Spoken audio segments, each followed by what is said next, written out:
ప్రధాన వార్తల్ని చూద్దాం. ఎస్సీ ఎస్టీ రిజర్వేషన్లకు సంపన్న శ్రేణిని వర్తింపచేయం అంటూ సుప్రీంకోర్టు సూచనను పరిగణలోకి తీసుకోం. అంబేద్కర్ రాజ్యాంగ విధానం ప్రకారమే కోటా అంటూ కేంద్ర కేబినెట్ నిర్ణయం తీసుకుంది. ఎస్సీ ఎస్టీ రిజర్వేషన్లలో క్రిమీ లేయర్కు నో కేంద్ర కేబినెట్ నిర్ణయం. సుప్రీంకోర్టు సూచనలపై విస్తృతంగా చర్చించాం.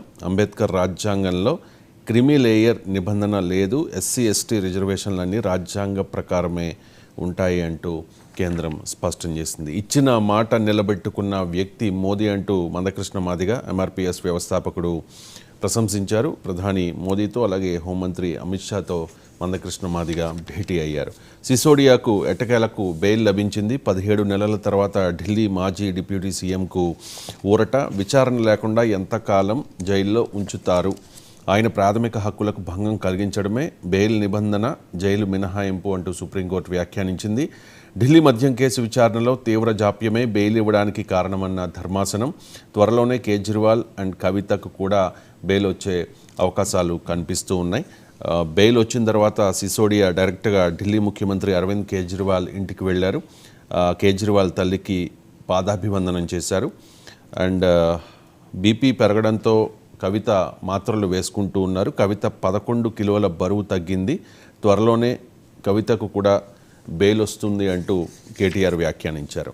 ఇక హిజాబ్పై సుప్రీంకోర్టు కీలక వ్యాఖ్యలు చేసింది. ఏం ధరించాలో ఎలా చెబుతారు, హిజాబ్ పైనే నిషేధమా, బొట్టు తిలకానికి కూడా వర్తిస్తుందా, పేర్ల ద్వారా మతం వెల్లడవడం లేదా, హిజాబ్ బుర్కాలపై నిషేధం విధించిన ముంబై కాలేజీని సుప్రీంకోర్టు నిలదీసింది. ఇక చినికి చినికి గాలి వానగా జయా వర్సెస్ ధన్ఖడ్ రాజ్యసభలో వీరిద్దరి మధ్య మాటల యుద్ధం కొనసాగింది. మీ గొంతులో వ్యంగ్యం ధ్వనిస్తోంది. ధన్ఖడ్ సంబోధనపై జయ అభ్యంతరం వ్యక్తం చేశారు. స్కూలు పిల్లలా చూస్తూ ఉన్నారని ఆక్షేపించారు. ఆమె తీరుపై ధన్ఖడ్ తీవ్రంగా ఆగ్రహం వ్యక్తం చేశారు. సెలబ్రిటీలైతే నిబంధనలకు అతీతులా అంటూ కామెంట్ చేశారు. పేరు ప్రఖ్యాతులున్నది మీకు మాత్రమేనా, చైర్కే ఉద్దేశాలు ఆపాదిస్తూ ఉన్నారు అంటూ ధ్వజమెత్తారు. జయకు మద్దతుగా విపక్షాలన్నీ కూడా వాకౌట్ చేశాయి.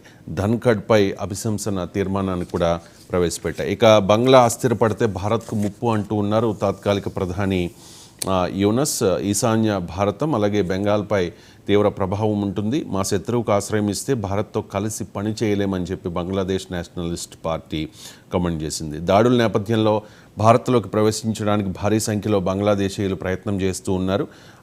బీఎస్ఎఫ్ సరిహద్దుల్లో వారిని అడ్డుకుంటూ ఉన్నారు.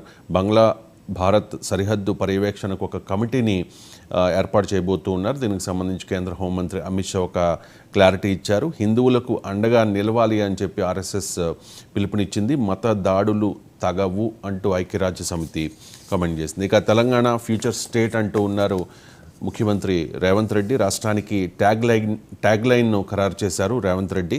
హైదరాబాద్ పునర్నిర్మాణ ప్రాజెక్టులకు పర్యాయ పదం ఇది. రండి అంతా కలిసి సరికొత్త భవిష్యత్తును తీర్చిదిద్దుకుందాం. అమెరికాలో ఏఐ రౌండ్ టేబుల్ సదస్సులో ముఖ్యమంత్రి పిలుపునిచ్చారు. మీరు పెట్టే ప్రతి రూపాయికి మంచి ప్రతిఫలం ఉంటుందని భరోసా ఇస్తూ ఉన్నాను.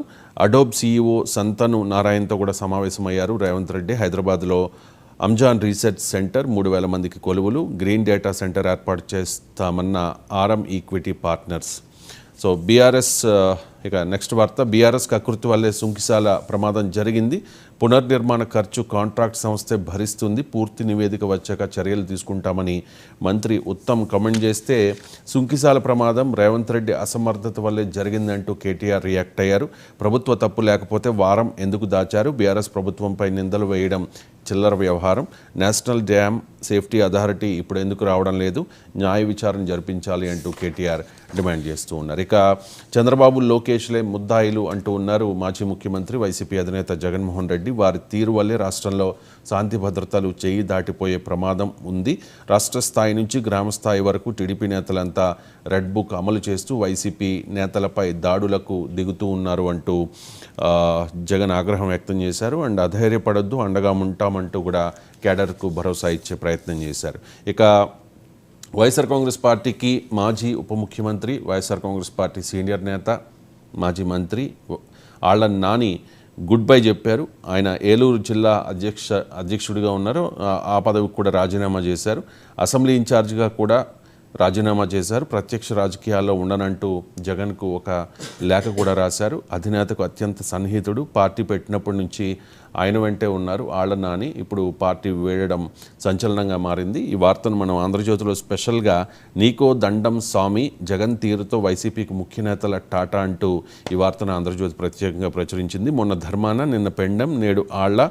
అధినేత నిరంకుశ వైఖరిపై అసంతృప్తి, ఓటమి పాలైన ఆయన తీరు మారలేదని గుర్రు, తమను పట్టించుకోవడం లేదని ఆవేదన, ఎలాగైతే జనం లెక్క చేయరని ఆందోళన, వైసీపీలో ఉంటే భవిష్యత్తు ఉండదని ఇంకొందరు, కొన్ని చోట్ల పార్టీ కార్యాలయాలు కూడా మూతపడుతూ అన్న పరిస్థితి అంటూ ఈ వార్తను ఆంధ్రజ్యోతిలో చూడొచ్చు. ఇక చివరిగా ముస్లింలపై మీ వైఖరి ఏంటి అంటూ సాక్షిలో ఈ వార్తను చూడొచ్చు. సీఎం చంద్రబాబును ముస్లిం పెద్దలు నిలదీస్తూ ఉన్నారు. వక్ఫ్ చట్ట సవరణకు మద్దతు ఇచ్చిన టీడీపీకి మైనార్టీ నేతలు రాజీనామా చేయాలి అని చెప్పి ముస్లిం పెద్దలు డిమాండ్ చేస్తూ ఉన్నట్టుగా ఈ వార్తను మనం సాక్షిలో చూడొచ్చు. ఇవి ప్రధాన